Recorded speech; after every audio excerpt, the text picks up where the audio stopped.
Yo, grâce à SCH et Racine, tu vas faire la différence entre une assonance et une allitération. Ce sont toutes les deux des figures de style jouant sur les sons, consistant tout simplement à répéter un même son dans un vers ou dans un groupe de vers.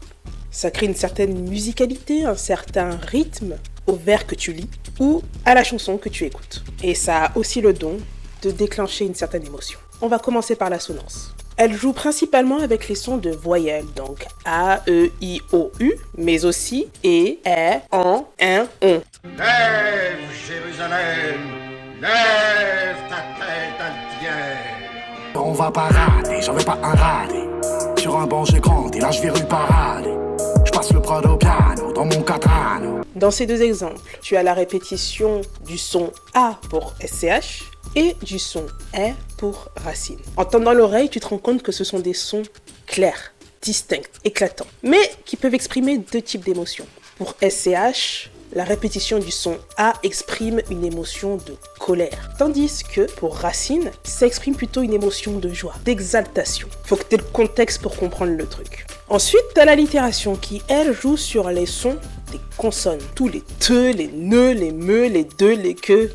T'as compris ça aussi. Pour qui sont ces serpents qui sifflent sur vos têtes? Dans cet exemple, tu as une répétition de la consonne S. Et ici, en répétant la phrase à haute voix, tu as vraiment la sensation d'avoir le sifflement d'un serpent dans ton oreille. Et c'est voulu, c'est calculé. C'est pour te provoquer une sensation de peur, de danger. Et justement, quand les auteurs cherchent à inspirer à celui qui écoute ou celui qui lit le texte une relation entre ce qu'il lit, là on est sur les thèmes des serpents, et l'effet produit par la figure de style, dans ce cas-là c'est l'utilisation du son S, c'est ce que l'on appelle une harmonie imitative. Et justement, SCH fait exactement la même chose. Bloc blanc, ton sur ton, longue veste comme dans les feuilletons. Des bonnets trouvés dans un vito, et je suis de Niro Don Vito. Dans cet extrait, tu as principalement les répétitions des consonnes T, T et Q, ce qui crée un effet de dureté, d'agressivité. On peut aussi y sentir un petit dédain, une petite arrogance. On te parle de glock blanc, de cagoule, de crime organisé.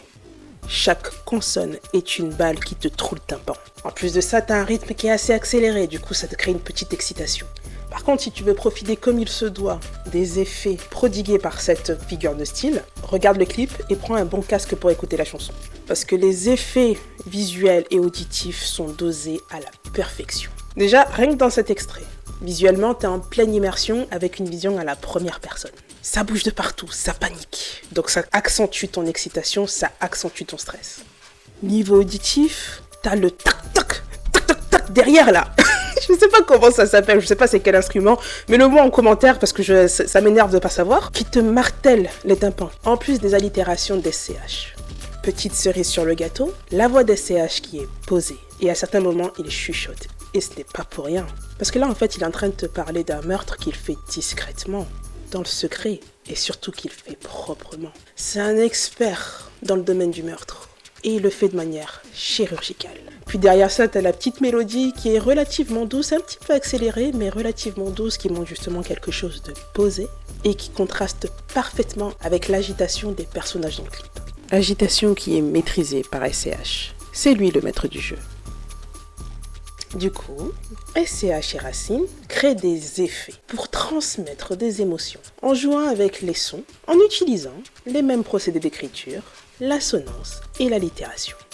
Aujourd'hui, les nouvelles technologies nous permettent d'accentuer et mettre en relief ces figures de style grâce à des effets visuels et auditifs. Il y a des choses à développer, mais on va se contenter de ça pour aujourd'hui. C'était Hadi de Comprendre pour réussir. Ciao!